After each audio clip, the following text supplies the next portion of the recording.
Gotta say, content warning for unaliving ideation, but it's a little weird giving a content warning. I don't know, but heads up. This is what this album's all about, sort of. I got the world, so I'll be fine. I got the sunshine to figure me out. I'm back to work, that's over now. All I want is fun. Yeah, my working hard, but it's got to be done.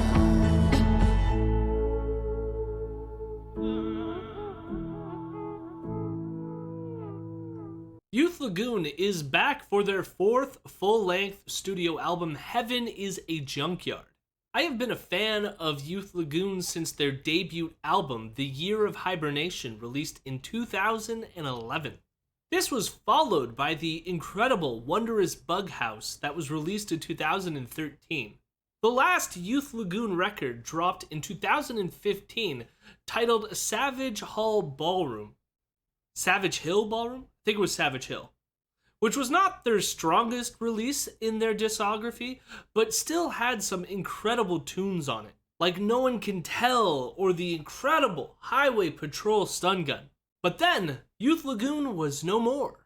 Instead, Trevor Powers decided to release two solo albums, which were much more experimental. I enjoyed these projects, but I have to say they were definitely far less accessible than what Youth Lagoon had to offer. However, obviously with this review that I am doing now, Youth Lagoon has been resurrected. And with that resurrection, we get a sort of return to form for Trevor Powers. Heaven is a Junkyard is a much more slow-burning, stripped-down dream pop album that reminds me a lot of their first album, The Year of Hibernation, but this time with higher production quality. The album opens with the song Rabbit, which is this pretty piano-laden pop tune which references Alice in Wonderland. A lot of this album surrounds what happened to Trevor Powers over the last few years, which is that he took a drug of some kind, an over-the-counter drug, which caused him to have a lot of, I guess, gastrointestinal issues that started to bubble up, causing him to lose his voice. Obviously, being a musician, losing your voice can be very impactful and emotionally upsetting.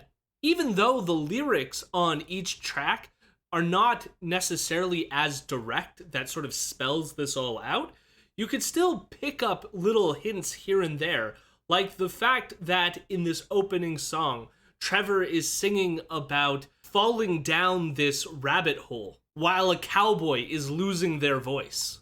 We then get the beautifully sad Idaho Alien, which is about suicidal ideation, yet it is sung over this almost airy but peaceful tune. It is kind of eerie but also almost relieving, which is not the most comfortable thought to think about when hearing this song, but it does make sense. This is then followed by the touching and wonderful Prize Fighter, which is about Trevor's brothers. It is very sentimental and touching about how they grew up fighting, but it was fun, and he wants to go back to those days. However, these memories are burdened by the fact that one of his brothers is now off fighting a war. This kind of longing and nostalgia seems to be spurned by the fact of him being silenced in a way and left with his own thoughts to reminisce. We then get the piano ballad, The Sling. This is a heartfelt song about personal discovery. The ending sees Powers singing Heaven is a Junkyard and I'm at home, almost as if he has found peace with all the negative parts he sees in himself. We then get the instrumental song Lux Radio Theater, which feels very nostalgic, but also alien.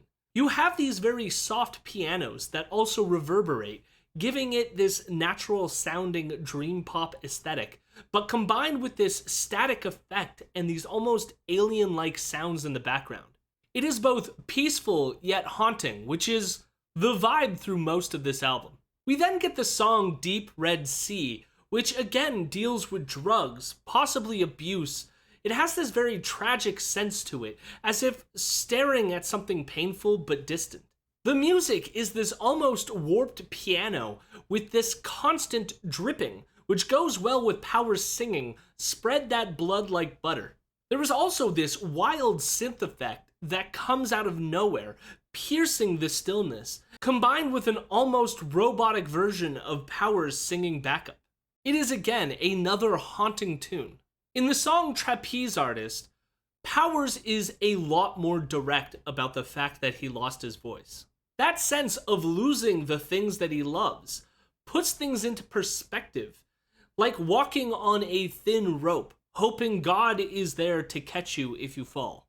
I'm not religious myself, but the sentiment is pretty relatable. We then get this incredible and large pop song Mercury. It has this crackling drum beat as if things are starting to fall apart. The song again seems to be about Powers losing their voice and wanting to end it while wondering what heaven would be like. We then get my least favorite song on the album, Little Devil from the Country.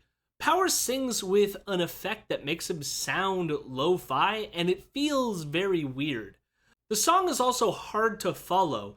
It's as if police are coming for him, but it's hard to say why they're coming for him. I wondered somewhat if it was that they were coming to the suicide, or if it was something else, but it was really hard to sort of put the pieces together. The album does end on a musical high note with the song Helicopter Toy. The song feels like a release, as if Powers is transcending, either because he is dead or that he finally decided to live. I appreciate the ambiguity of ending the album this way, since of course Powers is alive, so you would assume that the conclusion here is that, he chose to live.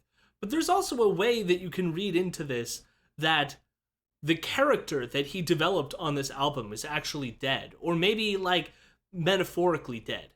There is, however, this devastating line, which is when Power states that love is the promise that someday you'll lose.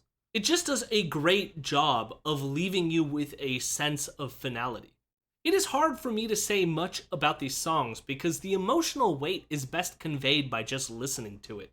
Powers has this ability to make music that is very simple yet full of nostalgia. The lyrics are not always direct, but they give this sense or feeling of being lost and struggling to stay around. I might have wanted more in that sense, but I still feel that there is enough here that will continue to haunt me once I am done with this review. In the end, I would give this album an 8 out of 10. What did you think of this album? Did you like it? Did you not like it? Were you more mixed than I was? Let me know down in the comments. You can also like the video, subscribe to the channel, everything helps, and be kind to yourself.